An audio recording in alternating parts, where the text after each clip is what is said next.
Bonjour, vous êtes sur la radio ici maintenant, 95.2 et c'est Cyberculture, aujourd'hui présenté par William. Et j'ai pour invité aujourd'hui Marwan. Salut à toi. Salut William. Comment ça va? Écoute, très bien, je te remercie pour l'invitation à votre radio ici et maintenant. T'es le bienvenu. On va parler de quoi aujourd'hui? On va parler de ta spécialité dans le domaine des marketplaces, donc de vente d'objets sur Internet. Exactement. C'est bien ça. Exactement. On va essayer de traduire pour que les gens comprennent un peu plus, parce que bon, on n'est pas tous doués. D'ailleurs, c'est pour ça que tu es là aujourd'hui. On se retrouve tout de suite après cette introduction de Cyberculture et à tout de suite. À tout de suite.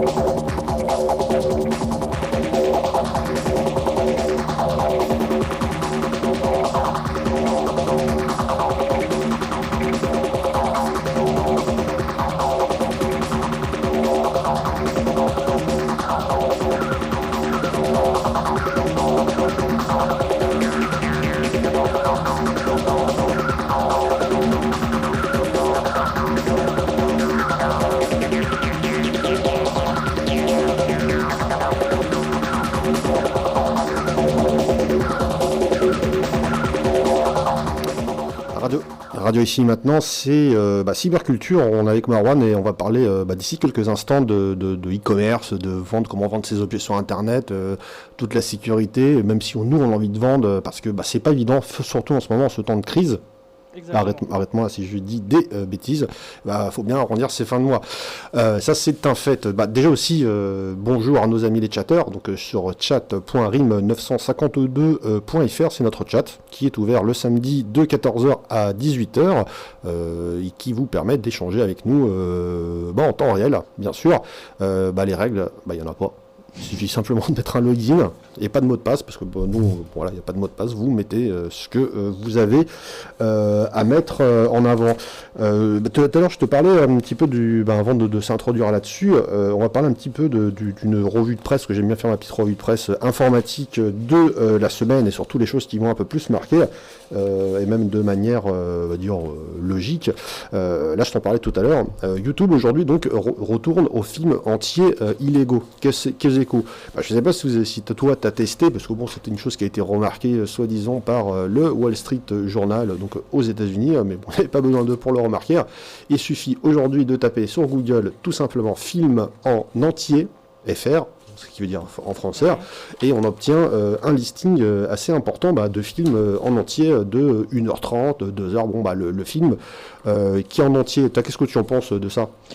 Écoute, comme je te disais tout à l'heure, je trouve ça très surprenant parce que si aujourd'hui on arrive à accéder à un film sans passer par un biais d'un téléchargement, que ce soit classique ou en torrent, quel a été l'intérêt de fermer un dinosaure comme Mega Upload? Mega Upload, c'était pas un dinosaure, c'était un hippopotame. Pour moi, c'était un dinosaure, mais bon. Donc oui, effectivement, je connaissais pas ça, mais dès que je rentre chez moi, la première chose que je ferai, c'est aller retrouver des films directement sur Google. Voilà. Et ce qui est intéressant, c'est que dans mon enquête aussi que j'ai regardé, parce que c'est pas la première fois que quand je vois cet article-là, ça me fait un peu sourire, parce que c'est pas si facile. Donc quelque part, Mega Upload le faisait, on peut pas attaquer entre guillemets Dieu Google en faisant ça. Et lorsque vous allez faire ces fameuses recherches, vous allez être étonné que entre les films entre guillemets illégaux, vous avez de la VOD, donc de la vidéo à la demande, qui vous permet de louer sur le site internet de Google un film, pas en format DivX, donc en format petite résolution, mais en format HD pour la somme modique de 2,99€ ou un truc comme ça. C'est bizarre. Hein. Oui, enfin c'est bizarre quelque part. C'est un procédé qui est pas très clair, mais Google a tout intérêt à pouvoir bénéficier de ce trafic parce qu'aujourd'hui le nombre de personnes qui se connectent sur Internet pour rechercher un film à télécharger, à regarder est énorme. Donc si Google arrive à sortir son épingle du jeu et à vendre un peu des films à un prix low cost. Tout simplement aussi en bénéficiant de ce trafic-là qu'il peut y avoir sur leur moteur de recherche, c'est une idée qui est assez intéressante, mais encore une fois qui me paraît assez litigieuse et assez malhonnête. Bah, après, là, il y a des questions toujours, parce que les chatteurs sont bien actifs aujourd'hui. Je ne sais pas ce qui leur arrive, mais ils ont dû manger quelque chose qui les a mis de la vitamine C, mais super hardcore. Donc, après, quelque part, la culture aujourd'hui numérique, elle devrait être gratuite.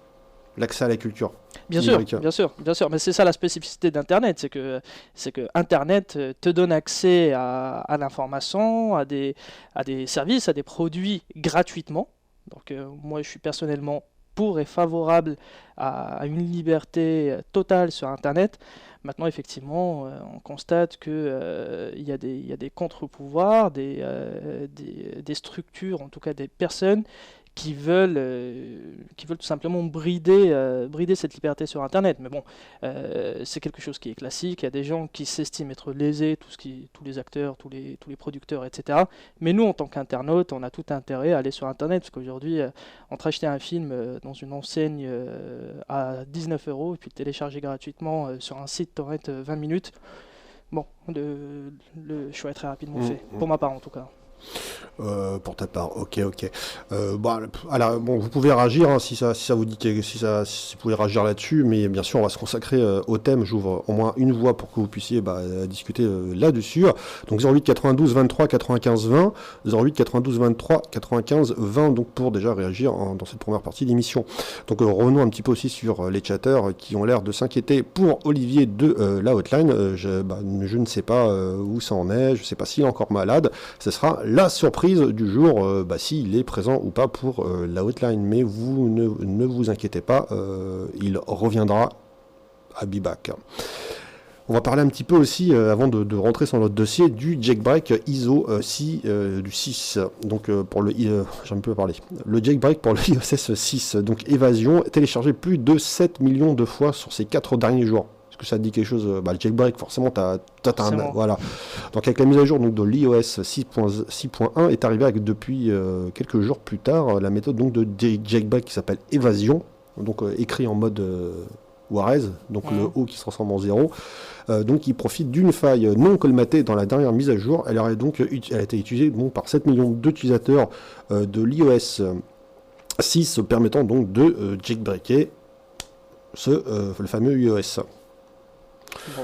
Ce qui est paradoxal, c'est bien sûr Apple avait engagé le premier jailbreaker connu dans cette affaire, qui avait, je crois, même jailbreaké à la PS3. C'était pas lui aussi qui avait fait ça? Oula, Ok, on va pas rentrer dans le détail des choses. Donc pour finaliser, on va dire cette revue de presse informatique, on va parler du drop tag. C'est ce que je te disais tout à l'heure. Donc c'est une technologie qui tourne autour de la santé de vos colis qui sont transportés d'un point A vers un point B, tout en passant aussi, on sait jamais, par un point C. Donc c'est une pastille, donc la vente par correspondance et la vente en ligne non cesse de se développer. En fin d'année, le service de transport non cesse de s'optimiser. Pour autant, les maladresses humaines ne sont pas exclues et les surprises souvent au rendez-vous. Genre, t'arrives, ton PC, c'est plus un PC, c'est des maracas. Le scénario est bien connu des acheteurs réguliers de l'internet. Il n'est pas rare de constater un article endommagé après une chute lors d'un transport de colis à l'ouverture. Et souvent qu'il est bien trop tard pour porter réclamation auprès des services généralement peu attentifs aux remarques quant à leur procédure d'acheminement et du sérieux du livreur. DropTag 2, donc le fameux nom de ce module Bluetooth, aussi c'est une petite pastille qui pourrait tout simplement éviter ce type de mésaventure. La DropTag embarquant un petit capteur à faible consommation créé ça a été créé par des consultants de Cambridge, dans une école à Cambridge à première vue. Donc ce DropTag utilise la norme Bluetooth Low Energy pour surveiller l'état de manipulation, donc la santé des colis pendant son transport.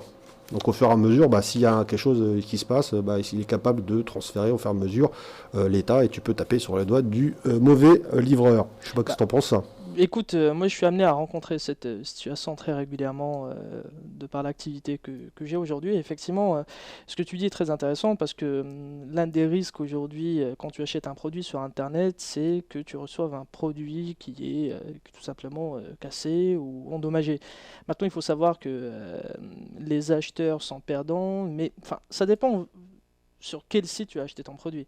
Si tu l'as acheté sur une place de marché comme Amazon, bah là, ça va plutôt être le vendeur qui est perdant parce que l'acheteur n'a qu'à retourner son produit et puis c'est au vendeur de se De débrouiller. débrouiller avec ça, tout simplement. Parce que tu as des plateformes comme Amazon qui privilégient plus en fait la sécurité et le confort de l'acheteur plutôt que du vendeur.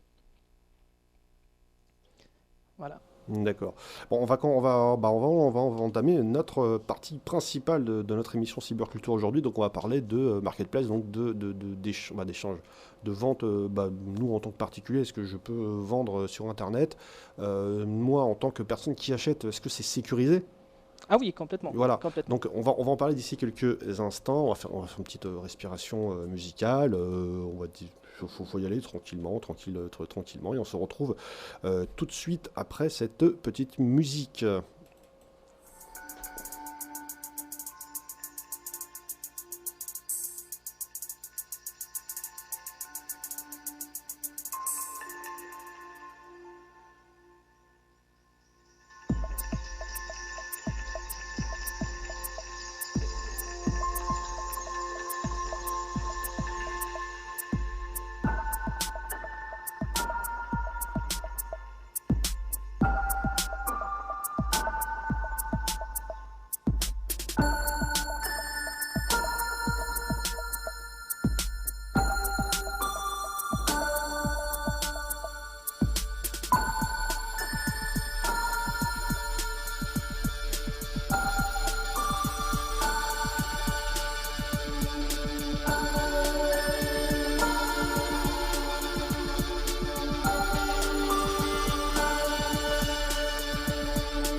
Radio ici maintenant, c'est Cyberculture. On a écouté la musique du film Limitless. Tu l'as vu? Oui, Bah voilà, pas mal. on l'a reconnu le film, c'est dans cette musique. Donc le titre de la musique c'est Happy Pills. chacun interprète comme il veut interpréter le titre de la musique.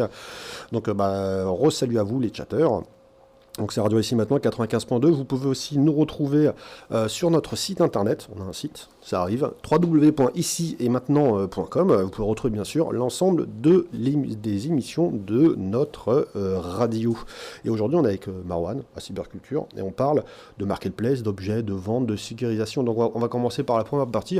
Moi en tant qu'individu, est-ce que lorsque j'achète un objet sur internet, est-ce que j'ai des garanties en soi? Alors, si tu achètes un objet sur...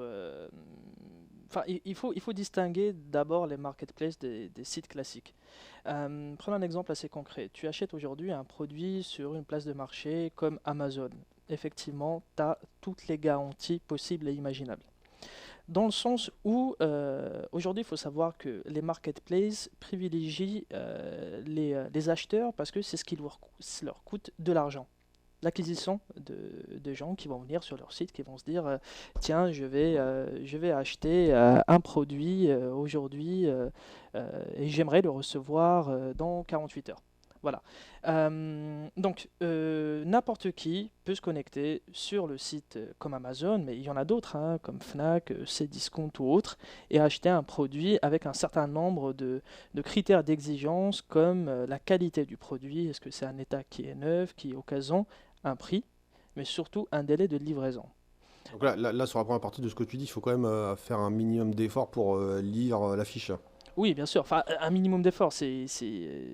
N'importe qui achète un produit sur Internet va faire cet effort d'aller regarder un prix et un délai d'expédition. Oui, il y a le délai, le prix d'expédition, mais c'est surtout les petits caractères. Parce qu'il y a des choses qui sont planquées peut-être. Alors, ça dépend, parce que enfin, ça va dépendre des marketplaces, parce que tu vas avoir des places de marché, encore une fois, comme Amazon ou Fnac ou Cdiscount, qui vont être assez transparentes au niveau des conditions de vente, d'acheminement, des prix, etc.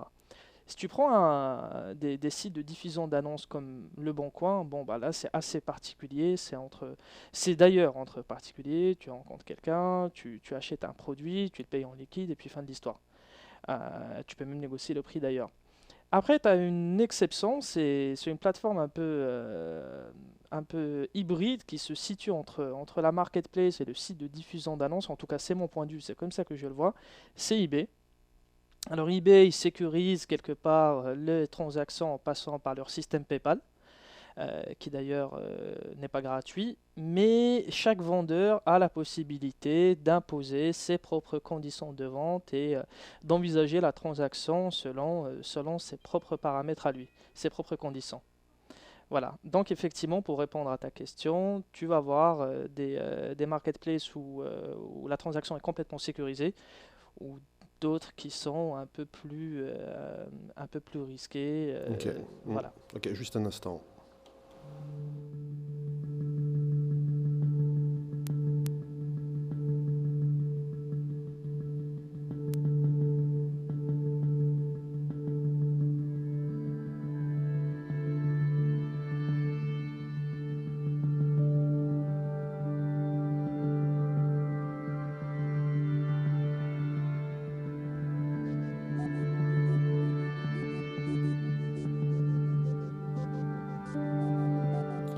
Radio Ici Maintenant, c'est Cyberculture. On a commencé une première partie de notre émission d'aujourd'hui et on parle de Marketplace avec Marwan.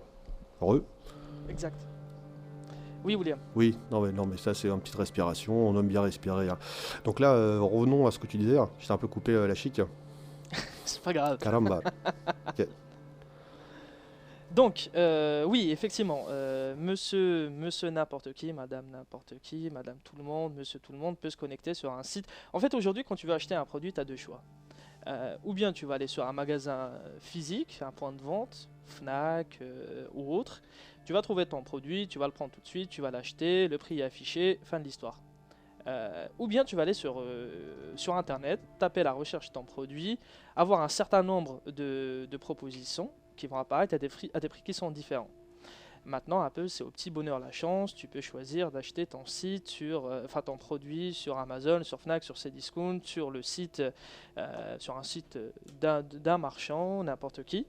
Après, par la suite, tu as une troisième possibilité, et c'est ce qui est en train enfin, ce que moi je suis en train de constater au quotidien, c'est que tu as beaucoup de gens qui deviennent de plus en plus addicts et habitués à acheter leurs produits dans une marketplace donnée.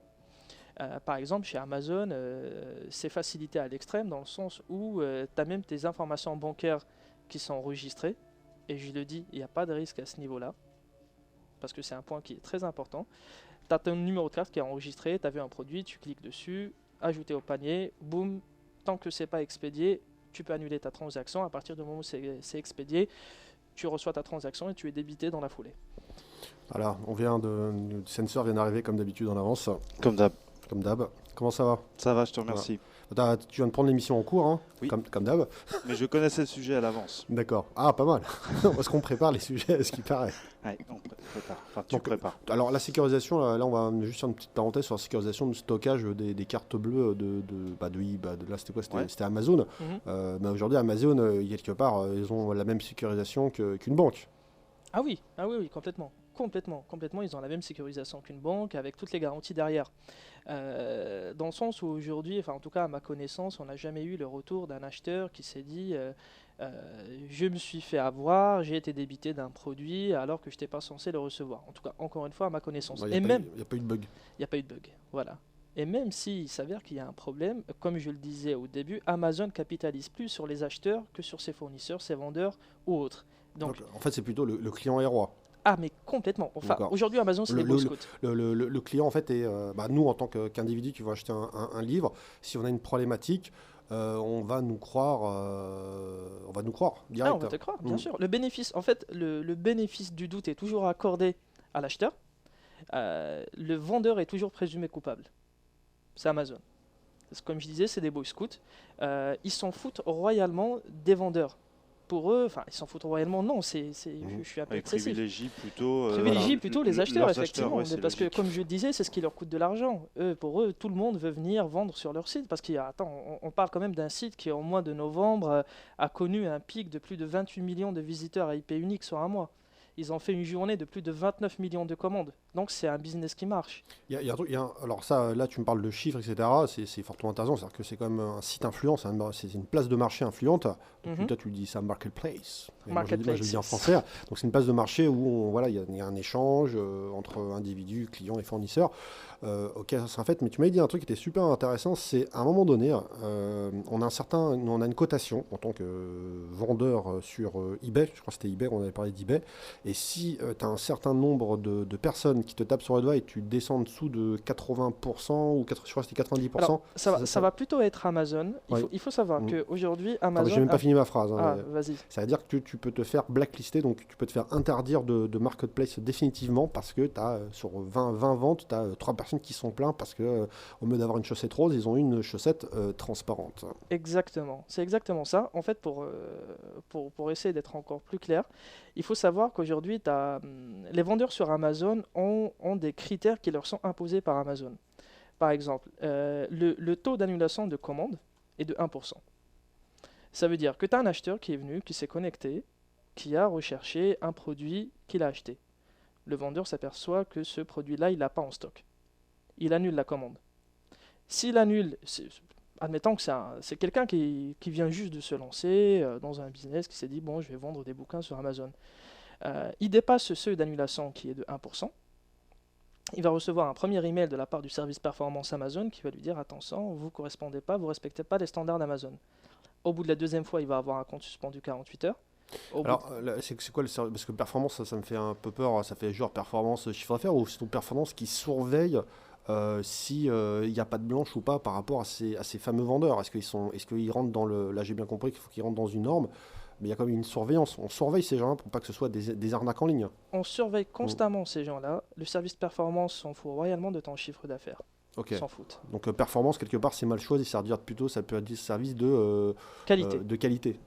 On va l'appeler performance qualité, même si chez Amazon, ça s'appelle le même service. Si on sait que la performance et la qualité, ce n'est pas la même chose. Ce n'est pas la même chose, malheureusement. Un sensor. C'est clair. Merci pour le pic.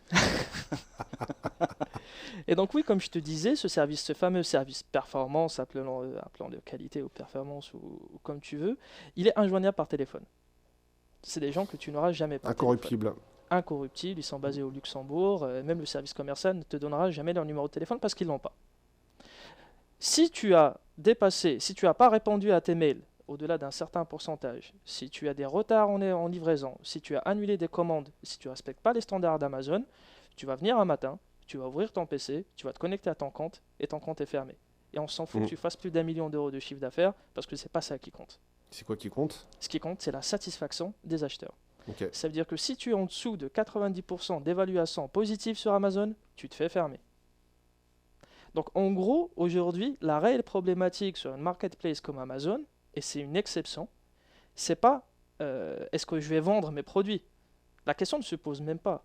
La réelle question, c'est comment faire en sorte de rester cool vis-à-vis d'Amazon et de faire en sorte de travailler avec Amazon. Mais tu penses pas que Amazon, un petit peu comme Google, c'est un peu le dieu, mais version marketplace, et s'ils sont pas contents, même si tu as fait entre guillemets, tu as satisfait les gens en face sur ta qualité, que tu as fait un chiffre d'affaires de 1 euro, ou j'en fous quand on s'est dit on s'en fout du chiffre, c'est pas l'importance, ils ont pas un certain pouvoir sur nous. Si, aujourd'hui Amazon On peut pas les attaquer si On peut pas les attaquer. du jour au lendemain ils nous disent je t'aime pas, ils nous coupent même si on a respecté les règles, ils peuvent faire ça. Comme je te le disais, je suis amené à voir ça tous les jours dans mon activité parce que je travaille avec des vendeurs et c'est toujours le même problème.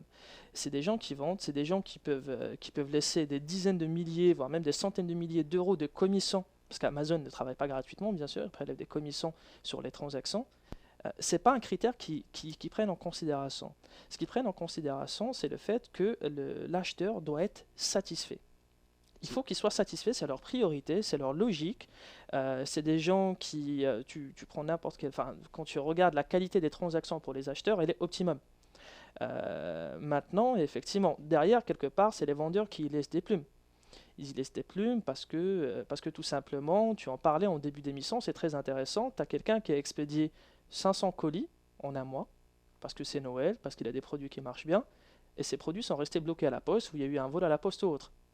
Donc l'acheteur n'a pas reçu son colis.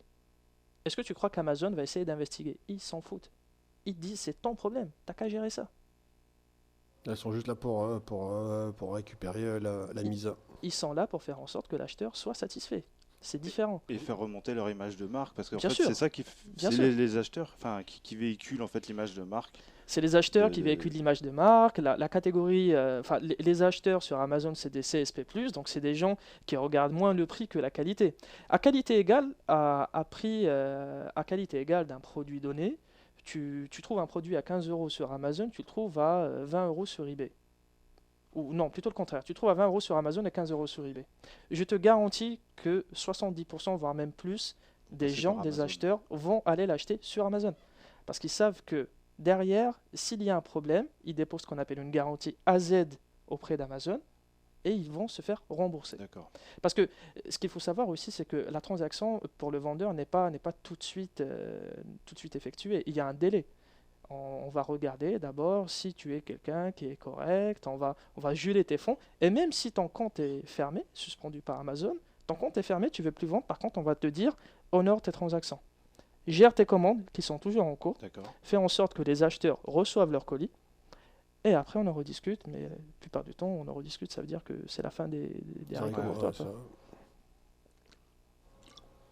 Voilà. Donc, effectivement, aujourd'hui, il y a deux modèles qui sont assez particuliers. Tu as des plateformes comme eBay où bon, tu contactes l'acheteur, tu as son numéro de téléphone, tu l'appelles, tu négocies avec lui, tu fais ce que tu veux.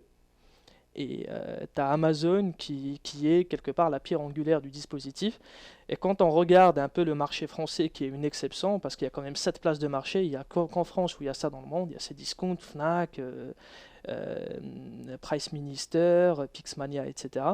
La plupart de ces places de marché-là, de ces marketplaces-là, comme tu aimes le dire, William, se rapprochent, en tout cas tendent à s'approcher du modèle Amazon et non du modèle eBay. Je vais revenir sur la partie, là il y avait le pseudo mal au crâne, mais qui a un peu du mal à taper parce qu'il doit avoir mal à la tête et à force de taper. Donc si je ne sais pas si c'est une affirmation ou une question donc, qui était plus vers toi en disant que Press Minister rembourse l'acheteur s'il ne reçoit pas le colis. Et en tant que vendeur, si ton acheteur ne confirme pas la réception de ton colis, tu es quand même payé au bout de 2 mois. Ça a l'air sur ce système. Écoute, moi aujourd'hui, ce que je peux en tout cas affirmer, c'est qu'il est plus. Enfin, parce que là, ce qu'on disait, c'est que le critère et le niveau d'exigence d'une place de marché donnée envers ses fournisseurs. Bon, en gros, ils leur mettent la pression pour être le plus transparent et le plus simple possible. Presse Minister, c'est pas le cas. Presse Minister, comme je disais, tend vers un modèle Amazon. Presse Minister s'est fait acheter par un monstre qui s'appelle Rakuten. Et ils sont aujourd'hui en train. C'est pas un monstre, c'est un rat. Oh, moi, c'est un monstre. Donc, enfin, quand je parle de monstre, je parle de taille, je parle de Ok. chiffre d'affaires, je parle de force de frappe. Ok. Ils ont acheté dernièrement Price Minister et Price Minister, effectivement, a une tendance à évoluer vers le modèle Amazon. Mais aujourd'hui, clairement, on peut affirmer que la transaction est plus sécurisée sur un site comme Amazon. Alors, on va parler de PayPal, Mhm. parce que c'est relié forcément à Amazon sur les paiements. Si tu ne reçois pas ton colis, par exemple, et que la transaction, tu l'as quand même réalisée, tu as cette fonctionnalité qui dit que j'ai pas réceptionné, tu rentres en conflit, et cet argent-là, il y a un un payback. Oui, alors le PayPal est utilisé que enfin en tout cas à ma connaissance, c'est plutôt utilisé en majorité sur eBay. PayPal, en fait, historiquement, a été un système qui a été développé par eBay même. Maintenant, effectivement, il faut savoir que les places de marché ont une fonction qui est une fonction de tiers de confiance. Dans le sens où c'est une garantie, ils garantissent au vendeur que l'acheteur est solvable, donc il ne va pas vendre son produit gratuitement. On a en face quelqu'un qui a été débité en amont, mais ils garantissent aussi au vendeur, enfin à l'acheteur, la sécurité de la transaction et le bon déroulement de la transaction. Donc PayPal n'est qu'un outil parmi tant d'autres, c'est plutôt la logique et le système qui est mis en place par la place de marché. Mais PayPal est beaucoup plus utilisé que sur eBay, sachant que eBay lui-même n'est pas tiers de confiance. eBay, en gros, il te dit tu te démerdes directement avec l'acheteur. Il y a PayPal, il y a le payback, ok, mais ça c'est après coup si tu veux. Il faut déjà mettre en place un certain nombre de garde-fous en amont, avant que la transaction, avant que l'acheteur dise putain c'est la merde.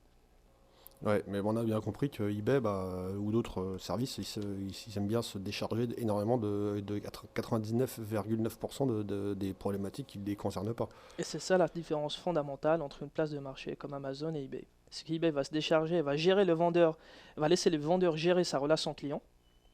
Amazon gère la relation client. Ça veut dire il faut savoir que même un vendeur sur Amazon n'a pas accès aux coordonnées de l'acheteur. C'est des mails qui sont cryptés. Alors que sur eBay, tu as le numéro du vendeur, tu as ses coordonnées, tu as son adresse email, tu as son adresse postale. Tu peux le contacter à n'importe quel moment et faire en sorte de discuter avec lui. Sur Amazon, c'est pas le cas. D'accord, ils ont la main mise en fait sur. C'est l'intermédiaire et ils font bien comprendre Exactement. que ce sont eux l'intermédiaire. Exactement. C'est eux l'intermédiaire, c'est une fonction qu'ils prennent très très au sérieux. Eux, ils disent, voilà, nous, on est là pour arbitrer sur la globalité et l'ensemble des transactions et des échanges qu'il y a. Donc, aujourd'hui, toi, tu veux contacter un acheteur sur Amazon, à qui tu as acheté un produit, tu n'as pas accès à ses données, à ses coordonnées directes. Tu passes par une adresse mail cryptée. Ok, tu peux pas lui faire la peau. Tu peux pas lui faire la peau. Non, non, c'est pas ça, c'est une image bien sûr, parce que quand il y a un dysfonctionnement, attention, il faut prendre ça entre guillemets, hein. Quand il y a un dysfonctionnement, c'est pour éviter de se faire harceler, donc il y a quand même un système bien ficelé qui a été mis en place par eBay qui permet d'éviter tout genre de conflit, donc lui faire la peau entre guillemets, mais tout genre de conflit. Exactement. Voilà. Et j'irai même plus loin. Moi, j'ai eu ce cas de figure la semaine dernière. Un vendeur a envoyé son colis. L'acheteur dit attendez, c'est quoi ce bordel? J'ai jamais reçu mon colis.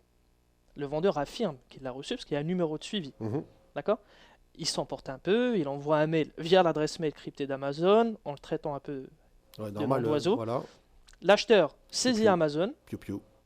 et Amazon bloque le compte du vendeur. Et ça peut arriver qu'il y ait de la mauvaise foi vis-à-vis de l'acheteur. Mais bien sûr. Et qu'est-ce qui Bien se sûr. passe? Ce qui se passe, le bénéfice, comme je disais en amont, le bénéfice de doute est accordé à l'acheteur, le vendeur est présumé coupable. Ouais, c'est ce que je te disais tout à l'heure, ils ont leur propre loi de... Ils ont leur Voilà. propre loi et il faut savoir qu'il y a quelque chose aussi qui est assez important qu'il faut signaler, c'est que dernièrement Amazon a lancé un programme qui s'appelle FBA. En gros, ils se sont dit, bon, nous on a des acheteurs, on a des vendeurs, on a des super produits, on a des super prix, tout va bien. Il n'y a qu'un seul problème, c'est que la chaîne logistique où la transaction est faite et le vendeur fait cheminer le produit vers l'acheteur, parfois il y a des problématiques. Bah, ce qu'on va faire, c'est qu'on va tout simplement nous occuper de ça. Ça veut dire qu'aujourd'hui, toi, tu es un vendeur, tu vends des livres, tu as 1000 livres à proposer à la vente. Tu l'envoies à Amazon, et Amazon le stocke et expédie pour toi. Et en fait, ils font en sorte tout simplement que, sachant que eux, ils ont une puissance de frappe, c'est une vraie machine de guerre, aujourd'hui, ils expédient pour toi et font en sorte que le vendeur soit quelque part un peu satisfait, en tout cas couvert, et derrière, l'acheteur va avoir la certitude de recevoir ses produits en temps et en heure. Non, c'est les places, c'est la puissance. Non, c'est Olivier qui vient d'arriver. Il m'a déconcentré. Hein.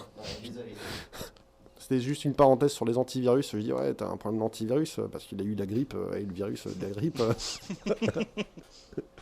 Ouais, c'était la parenthèse. Ça fait marrer. Bon, les chatters, hein, vous êtes bien au courant. L'outline, c'est dans moins d'1 heure. On se Avec retrouve. le retour d'Olivier. Le retour d'Olivier.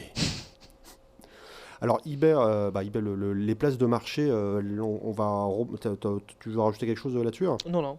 On va rebondir sur le fait que moi, en tant qu'individu, j'ai pas forcément. J'ai envie d'arrondir mes fins de mois, mais un tout petit peu. J'ai des livres chez moi, je sais pas, j'en ai une centaine, quand tu me disais tout à l'heure en off, j'en ai une centaine ou une cinquantaine. Et comment je fais pour. Elles sont d'occasion, bien sûr. Comment on fait? Tu te connectes sur Amazon, tu prends le titre de ton livre. Est-ce qu'il n'y a que Amazon, bien sûr? Il y en a plusieurs. Oui, il y en a plusieurs, ça Mais dépend où ça fonctionne? Oui, alors là, par exemple, pourquoi je disais Amazon? Parce que tu as pris un exemple qui était très spécifique, du livre et de l'occasion. Donc, du livre et d'occasion, tu peux le vendre sur Price Minister, sur eBay, sur Amazon, sur Fnac. Mais bon, Amazon, historiquement, leur métier, c'était la catégorie culture média, donc tout ce qui est livre, c'est des DVD. C'est eux qui ont le catalogue le plus fourni. Donc, il faut savoir que si un produit n'est pas existant dans le catalogue d'une place de marché, tu ne peux pas le vendre. Sachant que le catalogue le plus fourni, forcément, il est sur Amazon. Mais effectivement, prenons l'exemple de Price Minister, parce qu'on a beaucoup parlé d'Amazon et on n'a pas parlé des autres places de marché. Toi, tu es un particulier, tu as 100 bouquins, je sais pas, tu as ta grand-mère qui t'a donné ces bouquins-là, d'accord? Tu dis, bon, je vais les stocker chez moi, ça va devenir des attrape-poussières, je préfère les vendre. Tu les vends sur une place de marché. Donc, tu vas sur la place de marché, tu saisis tes références, et tu attends que les acheteurs viennent prendre ces livres-là. Donc tu vas le proposer à un produit, 10 euros par exemple, il y a des types qui vont le proposer à 9 euros, d'autres à 10 centimes, chacun propose le prix qu'il veut. Donc à partir de ce moment-là, effectivement, toi tu as mis en ligne tes produits, tu as des acheteurs qui vont venir, qui vont sélectionner ce produit-là. Toi tu reçois donc du coup une notification de la part de la place de marché qui te dit tel acheteur a acheté tel produit, merci de lui expédier. Et tu lui expédies, tout simplement. Et donc la mécanique, genre se prendre la tête à mettre en avant sur eBay, tout est déjà, sur le site de la place de marché, tout est déjà ficelé. Hein. Oui, effectivement. Sur eBay, eBay, comme je disais, et c'est le cas, c'est une plateforme qui reste une exception, parce que c'est une plateforme où tu dois te casser la tête à créer ton annonce, via un template, renseigner des informations, etc. etc. Sur les autres places de marché, il y aura ce qu'on appelle du matching. Ça veut dire que chaque produit a une référence, donc ce qu'on appelle un ASIN, un ISBN ou un EAN. Donc c'est des identifiants du produit. Tu vas taper le titre de ce produit-là, ou le code barre, ou ce que tu veux, qui permet d'identifier le produit. Tu vas trouver une solution qui correspond, et tu vas tout simplement proposer ce produit-là à la vente. Donc tu tapes le titre, tu fais vendre le vôtre par exemple sur Amazon, tu renseignes l'état, ton prix, et voilà, c'est parti. Donc c'est facile. Ouais, très. Mais par contre, on est toujours dans la même norme de si on descend en face et qu'on n'envoie pas ce qu'on a vendu, on se fait taper sur les doigts. On se fait taper sur les doigts et assez salement d'ailleurs. Voilà. Sachant que si on se dit ouais, mais si j'ouvre un autre compte avec un autre adresse email, ça passera pas. Non, ça marche pas. Non. Ça marche pas. Si le type qui veut faire ça se prend pour un petit malin, il faut qu'il parte du principe qu'en face, il sont encore plus malin. Ton adresse IP est blacklistée, ton nom est blacklisté, le nom de ton entreprise est blacklisté, tes coordonnées bancaires sont blacklistées, toute information qui te permet de remonter jusqu'à toi est répertoriée et tu es blacklisté ad vitam aeternam. On va juste revenir un petit peu après sur l'identifiant des commerçants, parce que là tu me disais que sur les identifiants des commerçants, il y avait un email crypté donc pour communiquer. On va parler des moyens de communication, parce que sur le chat, on me rappelle aussi leboncoin.fr qui était connu pour ses vendeurs exotiques, au sens où on te vendait une tondeuse à gazon qui n'existait pas. Il y a beaucoup d'arnaques sur ce voilà. site. Donc après, il n'y a pas que leboncoin.fr.